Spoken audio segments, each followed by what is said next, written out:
Beragama tapi tolol. Banyak orang yang mengaitkan masalah agama dengan kecerdasan seseorang. Tapi apakah ada kaitannya antara sebuah negara yang mewajibkan penduduknya memeluk agama lebih tolol dibandingkan negara yang tidak mewajibkan penduduknya untuk memeluk agama? Ketika saya menanyakan ke teman-teman saya yang ahli dalam bidang agama, beliau menyatakan bahwa di dalam ajaran agama itu mengatur masalah nilai moral, etika, dan juga spiritual. Tapi untuk masalah kecerdasan, baik itu kecerdasan IQ, kemampuan kritis, dan juga literasi, itu datanya memang murni dari pendidikan dan sebuah pengalaman, bukan dari ajaran agama ataupun aturan dari agama itu sendiri. Jadi misalnya kalau kalian menemukan orang-orang yang memeluk agama, kuat dari segi spiritual, tetapi masih terkadang kena penipuan atau berita hoax juga, itu bukan karena masalah agamanya, tapi murni dia kurang dalam berpikir kritis atau critical thinking. Negara religius bukan berarti lebih tolol. Kalau kita melihat di negara-negara lain, ada beberapa negara yang memang hampir sama situasinya dengan Indonesia, di mana dia sangat religius penduduknya. Seperti misalnya di Irlandia dan juga Polandia. Di sana masyarakatnya mayoritas memeluk agama Kristen. Kristen kalau nggak salah di sana Kristen Roma kalau nggak salah ya. Ini nanti mungkin bisa diperbaiki kalau misalnya salah. Dan di sana juga kita bisa lihat pendidikannya sangat maju dan itu dibuktikan dengan berbagai prestasi-prestasi yang diraih oleh negara-negara tersebut. Dan kita juga ketahui bersama bahwa ada juga negara sekuler yang sangat maju karena menekankan sains dan juga pendidikan. Seperti misalnya negara Swedia dan di Jepang. Nah, di sana negara Swedia dan Jepang ini tidak memaksakan penduduknya untuk memeluk agama. Jadi membebaskan penduduknya untuk percaya dengan agama atau tidak, itu terserah. Yang penting di sana itu pendidikan sains itu lebih diutamakan. Masalah kepercayaan seperti misalnya di Indonesia, sebuah agama itu dipisahkan, tidak seperti di Indonesia. Tapi apakah di sana negara maju? Di sana juga negara maju. Negaranya juga banyak orang-orang yang cerdas. Lalu apakah di Indonesia tidak ada orang yang cerdas? Banyak orang-orang yang cerdas di Indonesia tapi tidak tinggal di Indonesia. Jadi ketika kita melihat negara Irlandia dan Polandia disandingkan negara Swedia atau Jepang, di sini kita dapat menarik kesimpulan bahwa yang menjadi faktor goblok atau tolol ini bukan dari orang-orangnya religius atau dia orang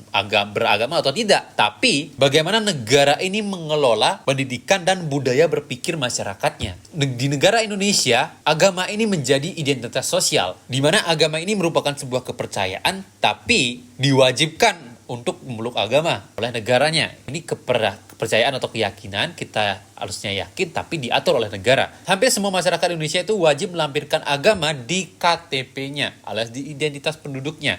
Dan hasilnya banyak orang yang beragama itu hanya sekedar di KTP doang, tapi belum tentu paham dengan isi agamanya sendiri. Tetapi terkadang orang-orang seperti itu berkoar-koar mengatakan bahwa dirinya ini adalah orang yang paling agamais, paling mengerti tentang agamanya, paling paham tentang agamanya, paling keras, paling vokal terhadap agamanya.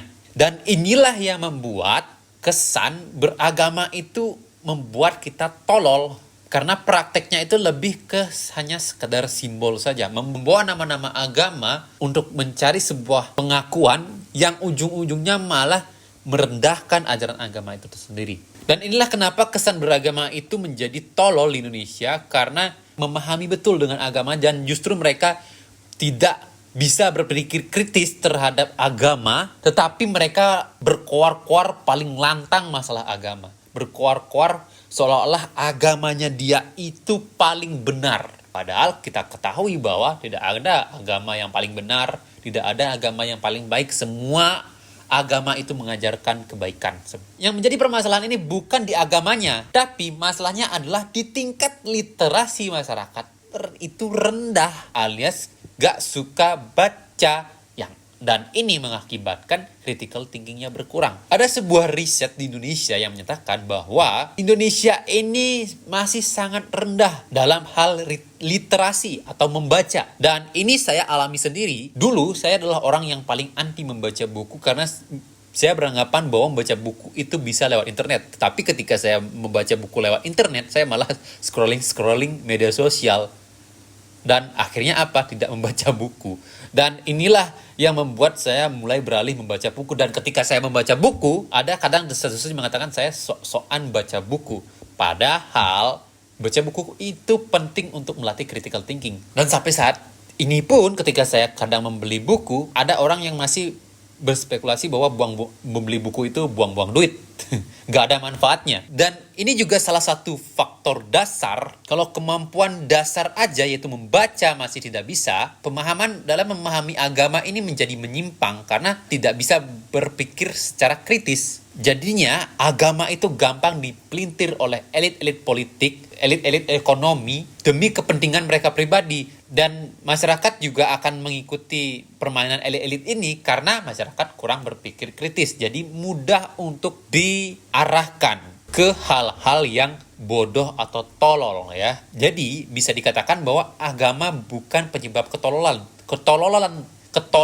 ini, tapi literasi yang rendahlah yang menjadi pusat ketololan ini. Agama bisa jadi dua sisi, alat pencerahan ataupun alat pembodohan. Ketika masyarakatnya sudah memiliki critical thinking yang sangat kuat, agama bisa menjadi alat pencerahan bagi umatnya yang kesasar. Dan ketika mempelajari agama dengan mendalam, para umatnya ini akan mendapat sebuah kecerahan dan kedamaian dalam dirinya. Tetapi ketika critical thinkingnya rendah, agama ini akan menjadi pusat kebodohan dan pusat pembodohan massal. Dan di Indonesia, seperti yang kita ketahui, beberapa berita-berita viral banyak yang menayangkan pembodohan karena penganut agama ini IQ-nya rendah, critical thinking-nya kurang, akhirnya apa? Dibodoh-bodohin oleh pemuka agamanya. Tetapi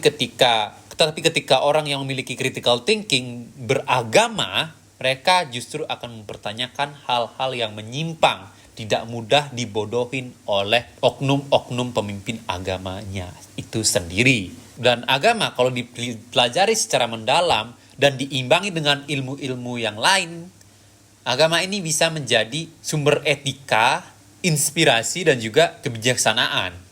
Tetapi kalau hanya sekedar ikut-ikutan saja dan dipakai elit buat pembodohan demi kepentingannya pribadi, kalian-kalian yang tidak memiliki critical thinking dan fanatik terhadap agama tersebut akan menjadi alat bagi mereka dan kalian akan dibodoh-bodohin secara massal. Diatur buat demo lah, buat inilah tanpa kalian tahu tujuannya untuk apa. Dan sebenarnya itu demi kepentingan mereka pribadi. Dan jadi tolol atau pintar itu bukan karena agama, tapi bagaimana critical thinking kalian.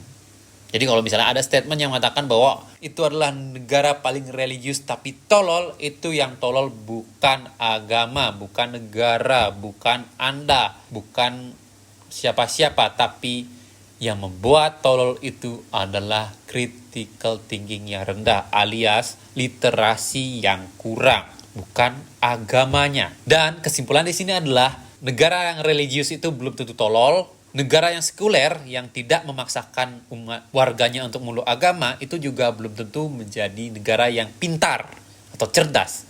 Karena kecerdasan itu ditentukan dari seberapa kalian bisa berpikir secara kritis. Bukan seberapa kalian religius ataupun tidak religius.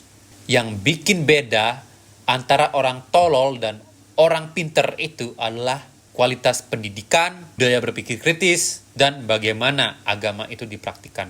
Sekian dari saya, terima kasih.